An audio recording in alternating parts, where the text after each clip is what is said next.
Selamat pagi Kak Otniel. Selamat pagi Kak Dina. Ada adik-adik juga loh Kak Otniel. Iya. Selamat pagi adik-adik semua. Gimana kabarnya Kak Dina? Puji Tuhan baik. Kak Otniel bagaimana? Full kabarnya? power. Wih, semangat sekali. Bagaimana dengan adik-adik di rumah? Adik-adik semangat enggak? Kalau semangat bilang seperti Kak Otniel tadi. Katakan ya, full power.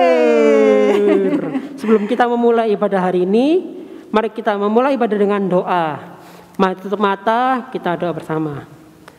Tuhan Yesus, terima kasih pada kesempatan pagi ini kami dapat berkumpul bersama melalui Zoom atau melalui YouTube masing-masing. Terima kasih Tuhan, berkati ibadah ini dari awal hingga akhirnya.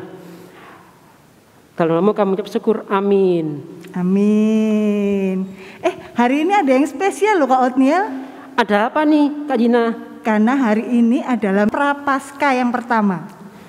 Wih, tidak terasa ya, udah mau Paskah lagi. Iya, Prapaskah ini kita diingatkan kembali akan kasih Tuhan Yesus kepada kita, yang rela mati disalib untuk menebus dosa kita. Yuk mari kita nyanyikan lagu Yesus disalibkan karena cintanya.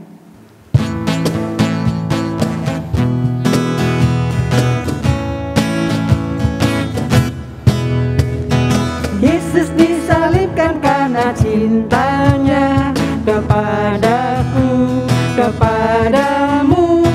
Yesus disalibkan karena cintanya, dosa dihapuskan. Yesus disalibkan karena cintanya kepadaku. Kepada siapa lagi? Kepadamu. Yesus disalibkan karena cintanya, dosa dihapuskan. Sekali lagi. Yesus disalibkan karena cintanya kepadaku, kepadamu. Yesus disalibkan karena cintanya, dosa dihapuskan. Dosa dihapuskan. Dosa dihapuskan. Ya benar, seperti lagu yang tadi kita nyanyikan.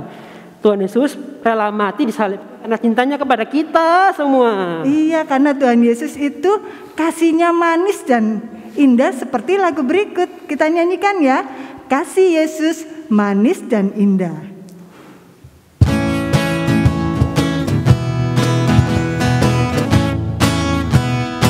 Kasih Yesus manis dan indah. Kasih Yesus manis dan indah. Kasih Yesus manis dan indah. Oh, oh, kasih Yesus. Lebih tinggi. Lebih tinggi dari langit. Lebih dalam dari laut. Lebih luas. Lebih luas dari samudra. Oh, oh, kasih Yesus. Kasih Yesus manis dan indah. Kasih Yesus manis dan indah. Kasih Yesus manis dan indah. Oh, oh, kasih Yesus. Lebih tinggi. Lebih tinggi dari langit. Lebih dalam dari lautan. Lebih luas dari samudra. Oh, oh, kasih Yesus. Oh, oh. Oh, oh, kasih Yesus. Sekali lagi. Oh, oh, kasih Yesus. Nah, adik-adik, karena Tuhan Yesus sudah mengasihi kita, kita juga harus mengasihi sesama kita loh. Siapa nih Kak sesama kita itu? Sesama kita itu orang-orang yang ada di dekat kita, seperti mama, papa, kakak, adik, teman-teman, tetangga, atau siapa aja yang kita temui. Oh gitu. Nah, seperti lagu berikut yang akan kita nyanyikan bersama, yaitu KASIH. Tahu nggak semua? Pasti adik-adik tahu semua. Yuk kita nyanyikan yuk, KASIH. Dengan semangat ya. Pakai ingat gerakannya ya. KASIH. KASIH.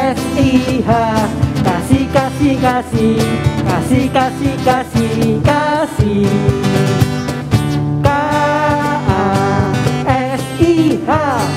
K-A-S-I-H, kasih, kasih, kasih, kasih, kasih, kasih, kasih. Kasih itu sabar, tidak suka marah-marah, sayang kepada teman seperti kasih Yesus. K-A-S-I-H, K-A-S-I-H, kasih, kasih, kasih, kasih, kasih, kasih, kasih.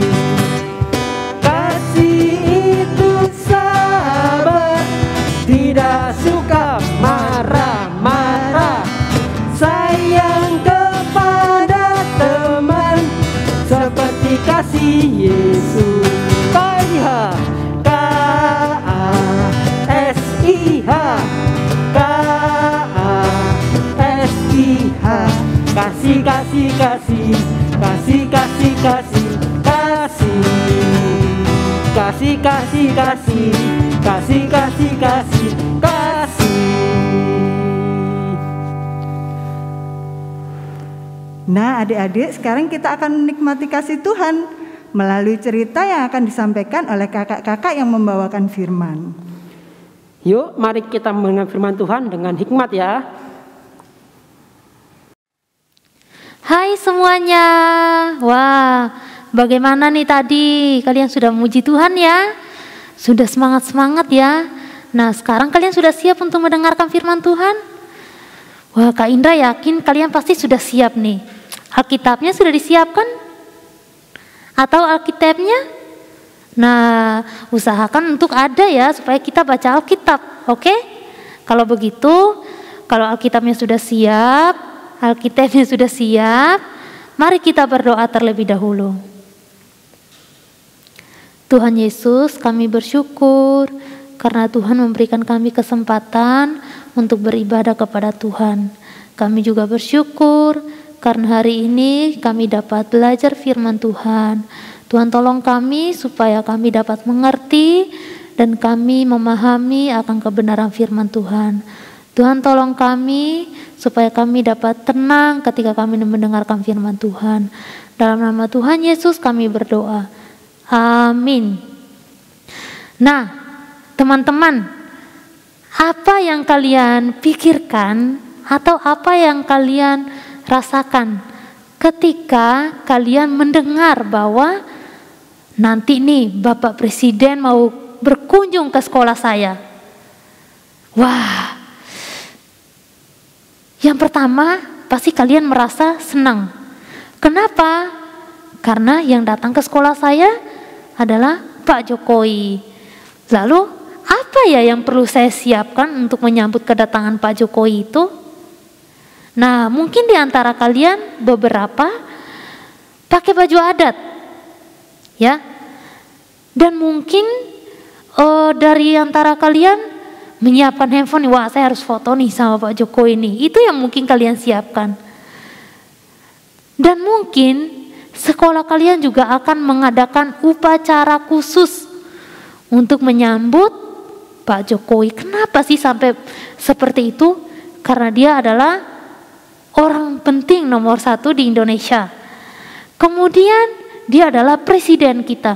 Jadi sebelum kedatangan Pak Jokowi pasti kita sudah mempersiapkan segala sesuatunya dengan sangat baik. Supaya Bapak Jokowi terlihat senang dan bangga dengan sekolah kita ya. Nah, di dalam Alkitab Tuhan Yesus datang ke sebuah tempat di mana pada saat itu orang-orang dengan sangat antusiasnya menyambut kedatangan Tuhan Yesus. Ayo, mari kita buka Matius 21 ayat 1 sampai 11. Matius 21 ayat 1 sampai 11. Dengarkan Kak Indra baca ya. Yesus dieluk-elukan di Yerusalem. Ketika Yesus dan murid-muridnya telah dekat Yerusalem dan tiba di Betfage yang terletak di Bukit Zaitun, Yesus menyuruh 2 orang muridnya dengan pesan, "Pergilah ke kampung yang di depanmu itu, dan di situ kamu akan segera menemukan seekor keledai betina tertambat dan anaknya ada dekatnya. Lepaskanlah keledai itu dan bawalah keduanya kepadaku. Dan jikalau ada orang yang menegur kamu, katakanlah Tuhan memerlukannya. Ia akan segera mengembalikannya. Hal itu terjadi supaya genaplah firman yang disampaikan oleh Nabi. Katakanlah kepada putri Sion, lihat, rajamu datang kepadamu. Ia lemah lembut dan mengendarai seekor keledai beban yang mudah. Maka pergilah murid-murid itu dan berbuat seperti yang ditugaskan Yesus kepada mereka. Mereka membawa keledai betina itu bersama anaknya, lalu mengalasinya dengan pakaian mereka, dan Yesus pun naik ke atasnya. Orang banyak yang sangat besar jumlahnya menghamparkan pakaiannya di jalan. Ada pula yang memotong ranting-ranting dari pohon-pohon dan menyebarkannya di jalan. Dan orang banyak yang berjalan di depan Yesus dan yang mengikutinya dari belakang berseru, katanya, Hosana bagi anak Daud, diberkatilah dia yang datang dalam nama Tuhan, Hosana di tempat yang maha tinggi. Dan ketika ia masuk ke Yerusalem, gemparlah seluruh kota itu, dan orang berkata, siapakah orang ini? Dan orang banyak itu menyahut, inilah Nabi Yesus dari Nazaret di Galilea. Nah teman-teman, di sini kita sudah melihat ya bagaimana seantusiasnya orang-orang waktu itu menyambut kedatangan Tuhan Yesus di Yerusalem. Jadi pada waktu itu sebelum Yesus dan murid-muridnya memasuki Yerusalem, mereka di Betfage, artinya mereka belum masuk nih Yerusalem ya. Tuhan Yesus mengutus murid-muridnya untuk mengambil sebuah keledai untuk dinaiki dan dia akan masuk ke Yerusalem. Nah, ketika Tuhan Yesus sudah masuk ke Yerusalem, orang-orang itu dengan senangnya menyambut Tuhan Yesus. Hosana bagi anak Daud. Mereka sampai meletakkan pakaian mereka di jalan. Daun-daun mereka meletakkan di jalan. Karena apa? Karena mereka menganggap Tuhan Yesus sebagai seorang yang sangat penting. Seorang Mesias, seorang Nabi. Jadi mereka melakukan itu karena mereka menganggap Tuhan Yesus itu adalah seorang penting. Kenapa sih Tuhan Yesus melakukan ini? Jadi teman-teman, Tuhan Yesus melakukan ini sebelum dia menyerahkan dirinya untuk disalib. Ini menunjukkan bahwa dia adalah seorang raja. Dia adalah seorang Mesias yang bisa menyelamatkan semua orang. Pada waktu itu orang menganggap Yesus itu hanya sebagai seorang nabi yang biasa. Hanya sebagai seorang Mesias yang bisa membebaskan mereka dari penderitaan pada waktu itu. Tetapi Tuhan Yesus melakukan itu dengan tujuan memberitahu mereka bahwa dia adalah raja bagi atas mereka. Dia adalah seorang raja yang nantinya akan mengorbankan dirinya bagi mereka. Kenapa dia mengendarai seekor keledai? Teman-teman harus tahu pada waktu itu kalau raja itu harus naik kuda ya. Kuda itu melambangkan seseorang yang mempunyai kekuasaan yang besar. Tapi kenapa dia pilih keledai? Ini menunjukkan kerendahan hati daripada Tuhan Yesus. Walaupun dia seorang raja, dia seorang Mesias yang menyelamatkan manusia, tapi dia ingin menunjukkan dia juga adalah seorang yang raja yang rendah hati, raja yang lemah lembut, raja yang mengasihi. Nah, anak-anak, ternyata hal ini sudah dicatat di dalam perjanjian lama ya. Kalau kita lihat di ayat 5 ya, ayat 4 sama ayat 5 ya. Hal itu terjadi supaya genaplah firman yang disampaikan oleh Nabi. Katakanlah kepada putri Sion, lihatlah rajamu datang kepadamu.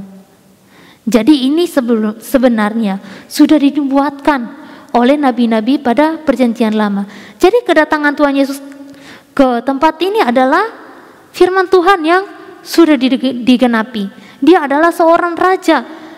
Dia adalah seorang Mesias. Namun waktu itu banyak orang yang belum tahu kalau dia adalah Mesias, yaitu juru selamat yang menyelamatkan kehidupan mereka. Nah, teman-teman, hari ini kita belajar bahwa Tuhan Yesus adalah raja di atas segala raja. Dia adalah raja kita.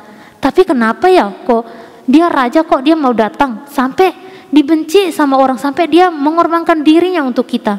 Karena dia adalah raja yang mengasihi kita. Walaupun dia punya posisi yang tinggi, walaupun dia adalah raja, tapi dia rela meninggalkan semua itu dan dia jadi manusia. Dia mengorbankan dirinya bagi kita karena dia mengasihi kita.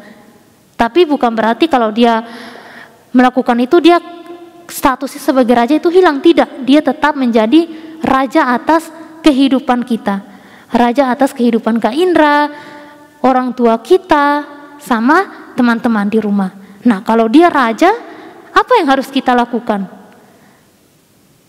Kita harus menyembah dia. Kita harus memuji dia sebagai raja kita. Lalu, kalau dia sebagai raja kita, berarti kita juga harus melakukan apa yang dikatakan oleh raja kita itu, yaitu Yesus Kristus. Bagaimana caranya? Kita hidup menurut dengan firman-Nya. Ketika kita ibadah ya, kita di rumah nih, kita disuruh memuji Tuhan, menyembah Tuhan. Tapi kadang kita menyembah Tuhan, memuji Tuhan dengan tidak sungguh-sungguh, dengan main-main. Ketika kita disuruh untuk bersorak bagi Tuhan, kita nyanyinya malas-malasan, kita tidak gerak. Kan kita mau menyanyinya bagi raja kita. Kita mau menyembah raja kita, berarti kita harus semangat. Kita harus memuji raja kita itu dengan sungguh-sungguh. Nah, kita sebagai anaknya juga, kita harus mengikuti semua perintahnya. Ya, kita harus taat kepadanya. Dengan cara apa? Dengan cara menaati orang tua juga. Ketika orang tua meminta kita untuk berdoa atau meminta tolong kepada kita, kita harus taat kepada mereka. Itu adalah salah satu cara bagaimana kita menunjukkan kalau kita itu adalah anak yang taat kepada raja kita, ya. Nah, sekarang apa yang perlu kita pelajari lagi? Sekarang raja yang kita sembah itu ada bersama-sama dengan kita, tapi sekarang ini dia ada di surga ya. Suatu saat nanti dia akan datang kembali kepada kita, menjemput kita. Apa yang perlu kita persiapkan? Yaitu dengan hidup menurut perintah Tuhan. Dengan hidup memuliakan Tuhan, memuliakan raja kita itu. Jadi itu yang perlu kita persiapkan. Kalau kedatangan Jokowi aja kita persiapkannya dengan sangat baik, dengan sangat antusias, maka dalam menanti kedatangan raja kita yang kedua kali, kita juga harus menyiapkan diri kita dengan hidup menurut firman-Nya, dengan hidup menurut perintahnya. Nah, anak-anak, hari ini firman Tuhan mengingatkan Kak Indra juga dan juga teman-teman di rumah bahwa dalam memuji Tuhan, dalam bersorak bagi Tuhan, kita itu harus melakukan dengan sungguh-sungguh. Kenapa? Karena Dia adalah raja kita, Dia patut dipuji, Dia patut disembah. Jadi kita harus melakukan semua itu dengan kesungguhan hati kita dan ketulusan hati kita, ya. Nah, sekarang kita mau menghafal ayat. Matius 21 ayat 9. Hosana bagi Daud, diberkatilah dia yang datang dalam nama Tuhan. Hosana di tempat yang maha tinggi.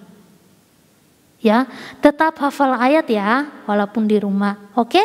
Nah, sekarang Kak Indra mau ajak kita berdoa menutup firman Tuhan kita pada hari ini.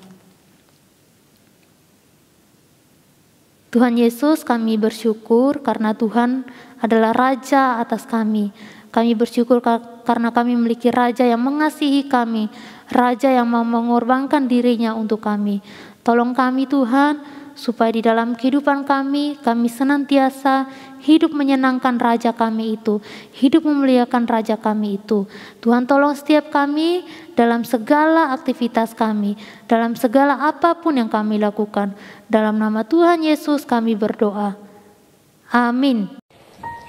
Halo teman-teman, jumpa lagi dengan Kak Novi. Hari ini Kak Novi akan menjelaskan tentang aktivitas kita menjelang Prapaskah. Seperti tahun-tahun sebelumnya, kita akan mengadakan aksi puasa. Tetapi aksi puasanya berbeda untuk tahun ini. Tahun ini, aksi puasa kita tidak mengumpulkan uang seperti tahun-tahun sebelumnya, tetapi kita bisa mengumpulkan berupa makanan ringan atau perlengkapan mandi berupa sabun, pasta gigi, dan juga sapu. Nah, untuk itu kita memerlukan tempat seperti ini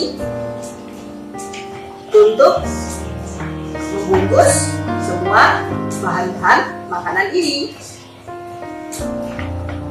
Nah, sekarang Kak Novi akan memberikan langkah-langkah pembuatan paper bag seperti ini. Kira-kira apa saja ya bahan-bahan yang kita perlukan? Yuk, kita simak. Bahan-bahan yang kita perlukan adalah kertas karton atau kertas manila sebesar ini. Kalau nggak punya gimana Kak Novi? Pakai kertas biasa juga boleh. Ya, yang penting agak tebal supaya nanti bisa kuat untuk taruh barang-barang. Ada juga selotip bolak-balik dan gunting. Nah, bagaimana cara membuatnya? Pertama, kita taruh dulu selotip bolak-balik di sisi sebelah sini, ya. Setelah itu kita lipat seperti ini, buat yang rapi ya, supaya sama sisi.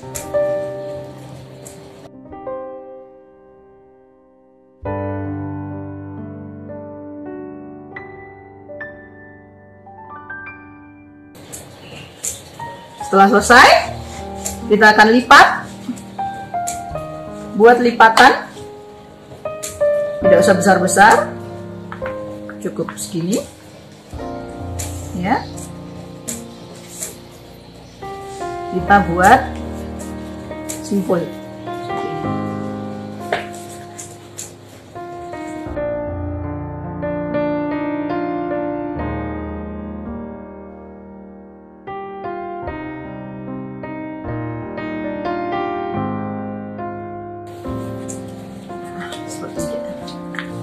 Sudah jadi seperti ini, kita bisa tempelkan.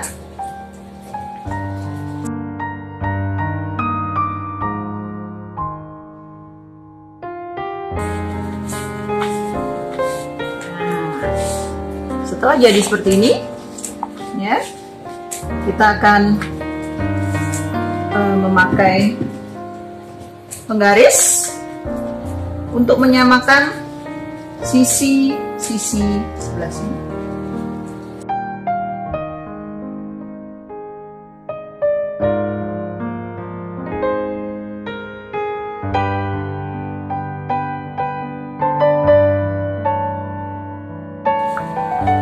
Kalau sudah jadi seperti ini, kita akan buka paper bagnya.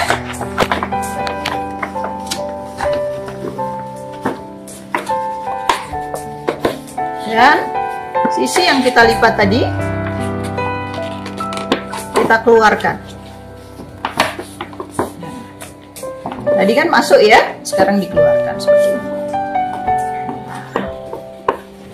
Ini untuk merapikan.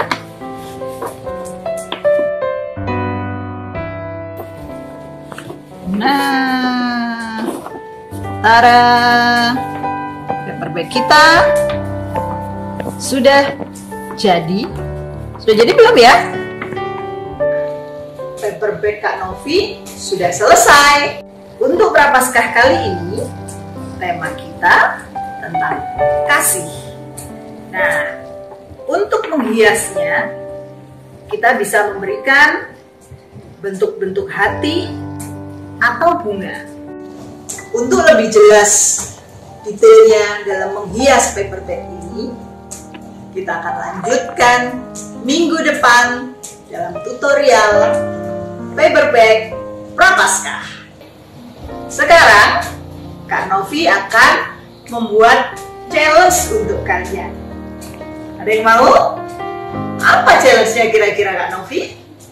Oke, jangan lewatkan ya adik-adik. Sampai jumpa. Oke adik-adik, hari ini kita sudah memuji Tuhan, mendengarkan firman Tuhan, menghafal ayat hafalan, dan beraktivitas. Jangan lupa tetap pakai masker, cuci tangan, dan tetap menjaga jarak. Oke, sekarang kita akan tutup ibadah kita hari ini dengan kita berdoa. Yuk kita berdoa. Tuhan Yesus yang baik, terima kasih untuk cinta kasih Tuhan dalam hidup kami. Tuhan Yesus, walaupun hari ini kami beribadah secara online, tapi kami tetap bersukacita. Tuhan tolong kami untuk tetap setia dan taat kepada Tuhan. Kami juga mohon penyertaan Tuhan seminggu ke depan, supaya minggu depan kami dapat kembali beribadah. Terima kasih Tuhan Yesus. Amin.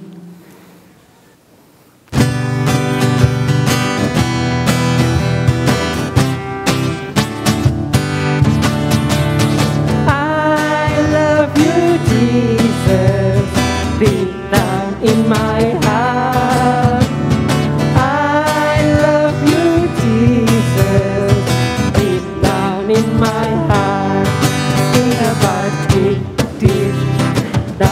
down, deep down in my heart, talk about deep down, deep down in my heart. Aku cinta Yesus. Aku cinta Yesus dalam hati. Aku cinta Yesus dalam sekali. Cintaku dalam sekali. Cintaku dalam sekali. Selamat hari Minggu teman-teman.